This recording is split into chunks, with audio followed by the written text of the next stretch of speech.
I update the reading groups every term or as and when necessary. Sometimes during the term, a lot of learners show an improvement. So if I see it necessary, I change them. But once a term, I do that. I make sure I do that.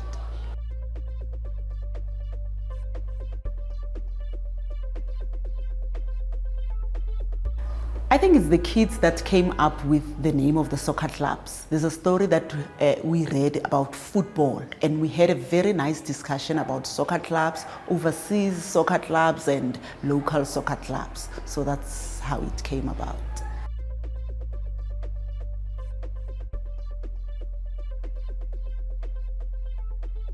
I listen to reading every day during group guided reading, and because we have a big number of learners, so I try and group them. The learners that are average readers and good readers, I arrange them into bigger numbers, and the ones that are struggling then into smaller numbers.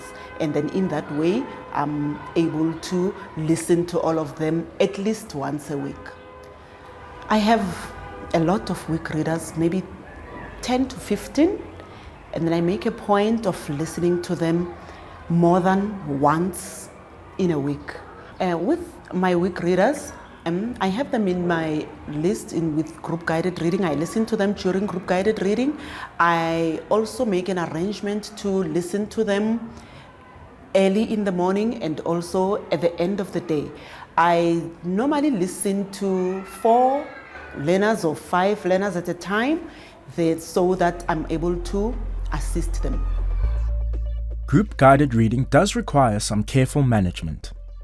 At the beginning of the year, listen to every learner read aloud to determine which group they should join. Orientate the group to the worksheet. Remember, you must form same ability reading groups. Try to keep the weaker groups as small as possible in order to give these learners more attention. Revise your groups at least once per term. Listen to every group read at least once per cycle during the group guided reading times in the routine. Finally, try to work with weaker groups more frequently, at least twice or 3 times per week if possible.